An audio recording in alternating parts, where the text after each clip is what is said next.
Got this Nordon type package unit here. We were out here yesterday and the heat strips were, the actual strings on the heat strips were broke in half, so we'll go over how to replace those. Couldn't get the heater kit fast enough, so I'm gonna replace the actual elements.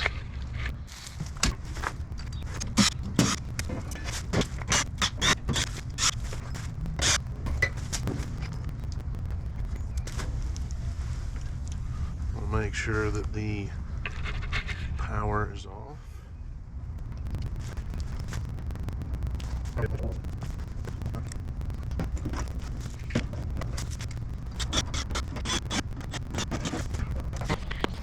You got basically 3 5 kW strips here.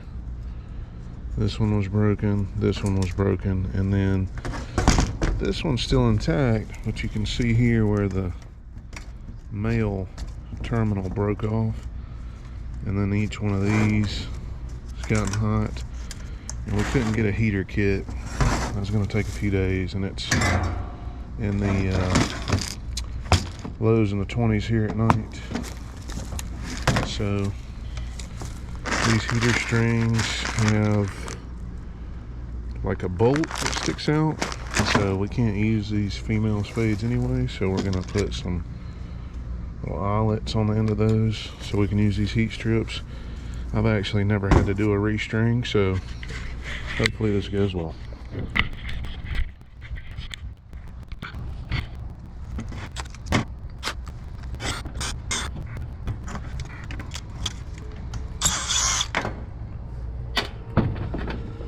Just took these 1/4-inch screws out of each one of these little porcelain grommets, as I would call it.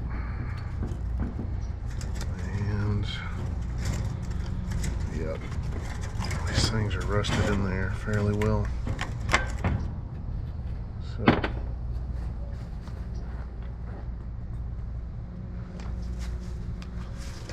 cut these.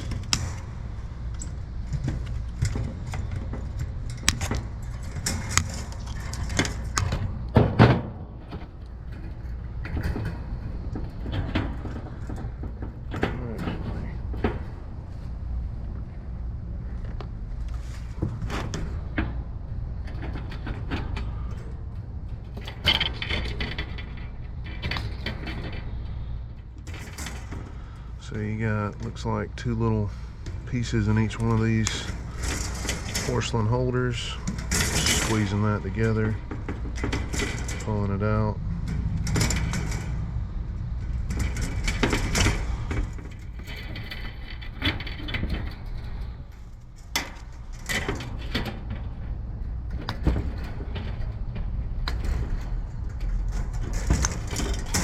Probably fast forward through the rest of this process because it's just going to be a lot of the same thing.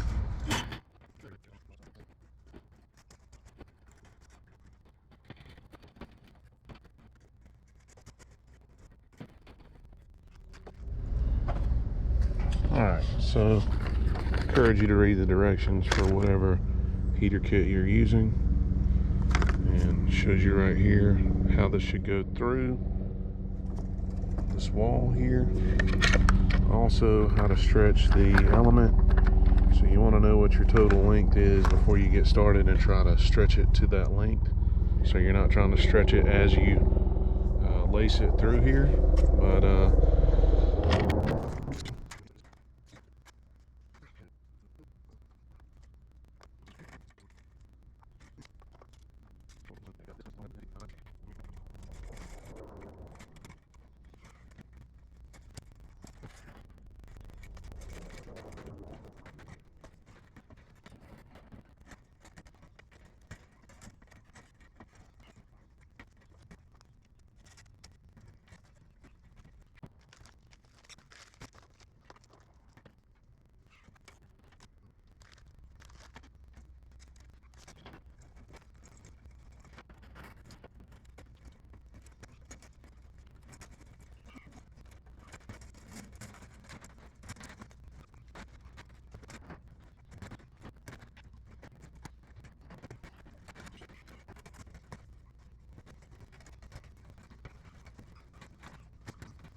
Alright. What I've done too, and this one might go a little faster. So on this kit, got this, what they're calling the male. It's got this square piece for this to fit in. Okay.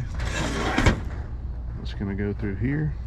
We're gonna put the female on this end. And then a nut.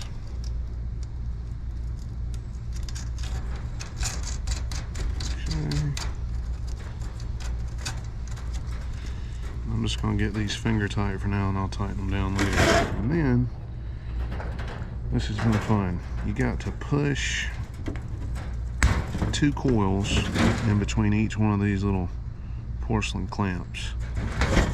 And you got to stretch the wire to the length, so, or the string to the length. So I figured each run was about 10 inches. So it's going to be 10 inches this way, 10 inches this way, 10, 10, 10, 10. So about 60, plus another inch or 2 for this stretch here. So about 62 to 64 inches. And then I'll stretch it out to that length, each one. And I hope your thumbs or your fingers are ready to do some work. These first 2 are rough. And if you remember,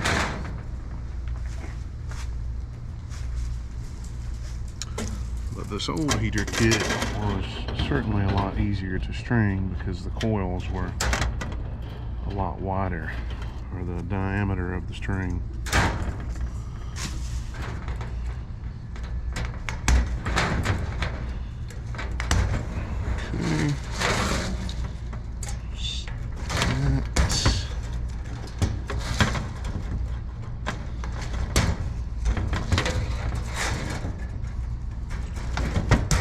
This one has gone way faster than the first 2. And I'm going to move this one out a little bit because it is awfully close to that limit switch. I don't want the limit switch tripping for no reason. So we're going to pull that one over a little bit more. Okay.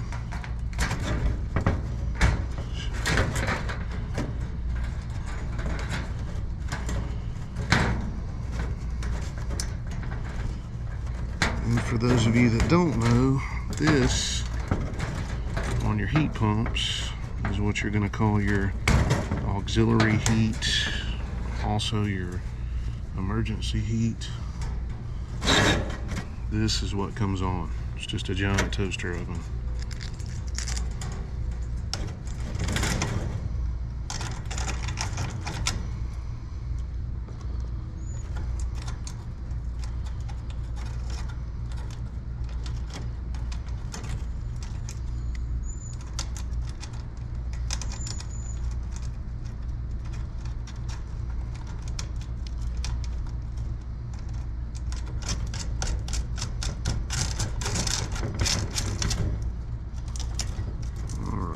There's that.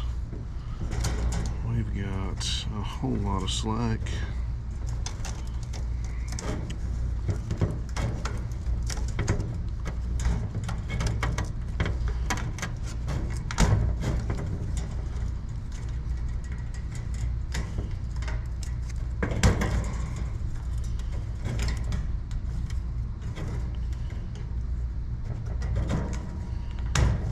So we're going to have to run some of this back around.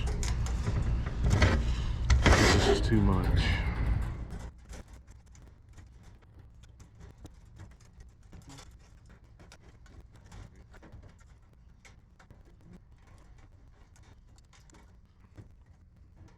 Okay.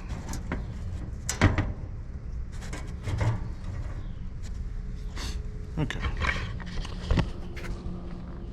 And the biggest thing with these is you want to make sure they're not touching anything that could cause them to ground out. So don't need to be touching anything except the porcelain holders like this, and then here. And they don't need to be touching each other. And see, like that middle one on the bottom right there, it's a little close. It's a little close to this. But I think that's because this was bent at some point. Okay.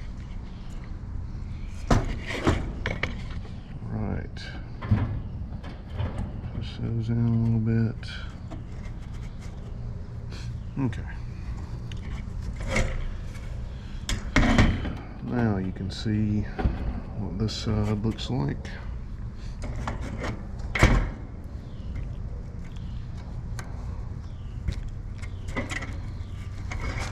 We'll start down here. Nope. Alright, so we're going to tighten up these. You got to be careful tightening these up because it will break the porcelain. So you just want it tight enough where you don't feel like it can come loose. I'm sure there's a torque spec somewhere. Feel free to look it up on your own.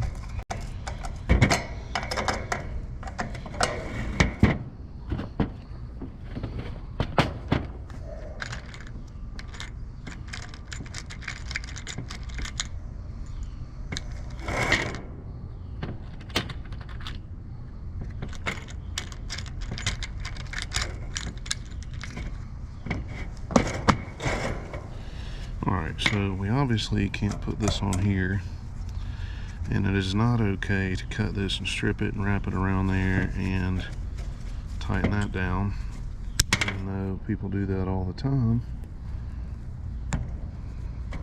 So we're going to put these little eye terminals on there.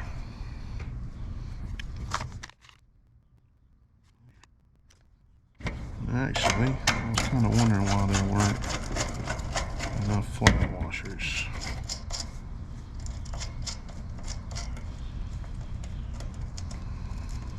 So the instructions show these star washers going on first.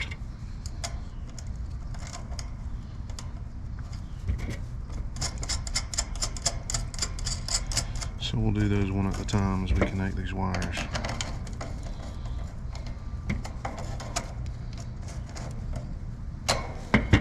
Okay.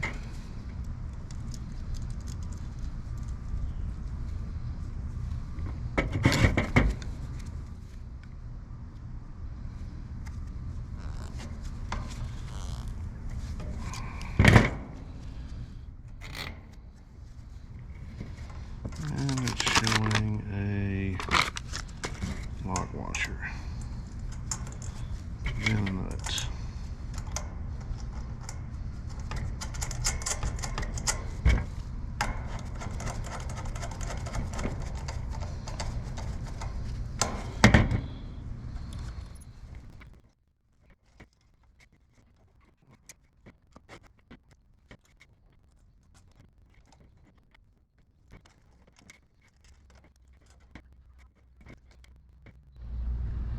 Alright, so what we're going to do is we're going to update this a little bit. We're going to run the W wire coming to these contactors through this limit switch here. That way this thing does not get power at all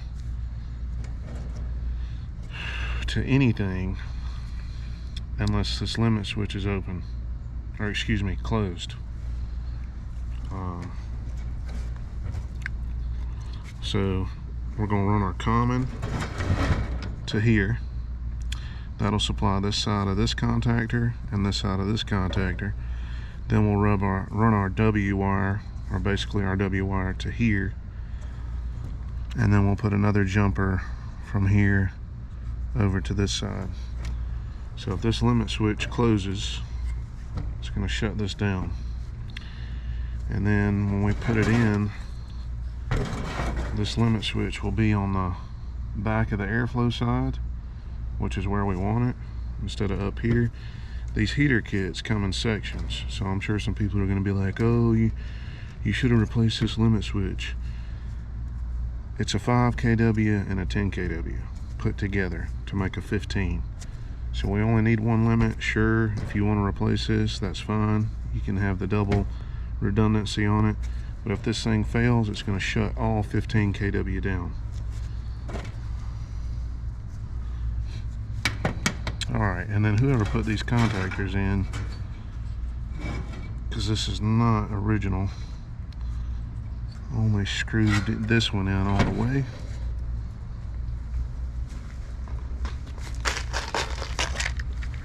So we're going to take and secure this other one as well.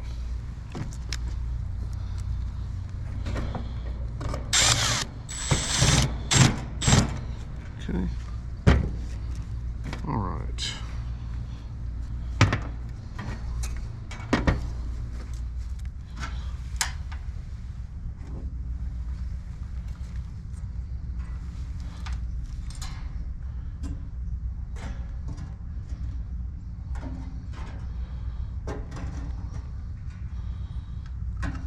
Just want to take care not to run the new heater strings into anything that might snag on and make them,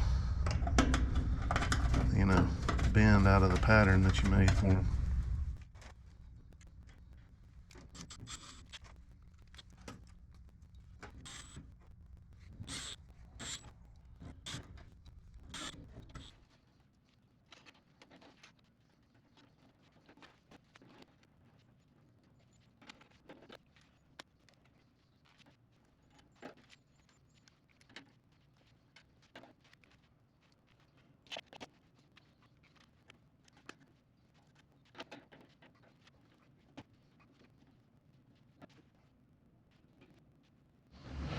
Alright, so this limit switch snapped apart when I tried to pull the wire off.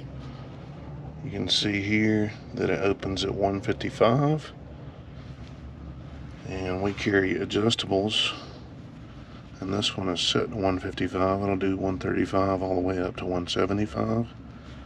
So that's what I'm going to replace that with.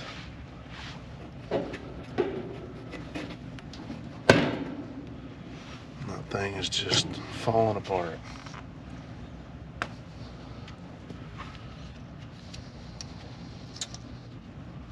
And ideally, I should have just replaced this entire heater kit, but it's like a 4 to 5 day lead time, and it's been getting down into the teens here, and the heat pump just can't keep up. So doing what we got to do to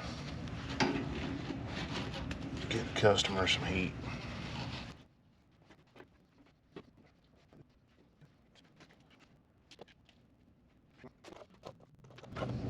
Alright, jumper wire coming off this coil for this contactor, going over to this one. Okay, now, and then here's our, basically our W wire.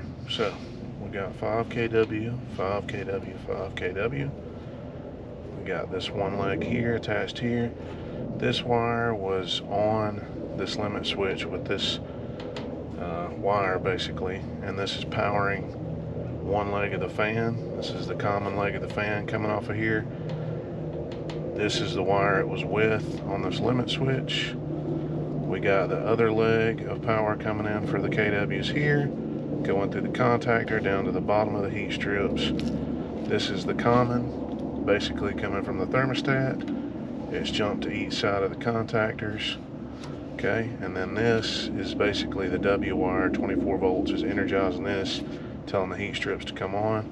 It has to travel through the limit switch here, and then jump over here. So if this limit switch closes, these contactors open and it shuts it down. Need to refer to your wiring diagram for your equipment, making sure that all the parts you're using are for the voltage that you're putting through here. We're going to fire this up. I'm going to put a trap on this drain here, and that'll finish this up.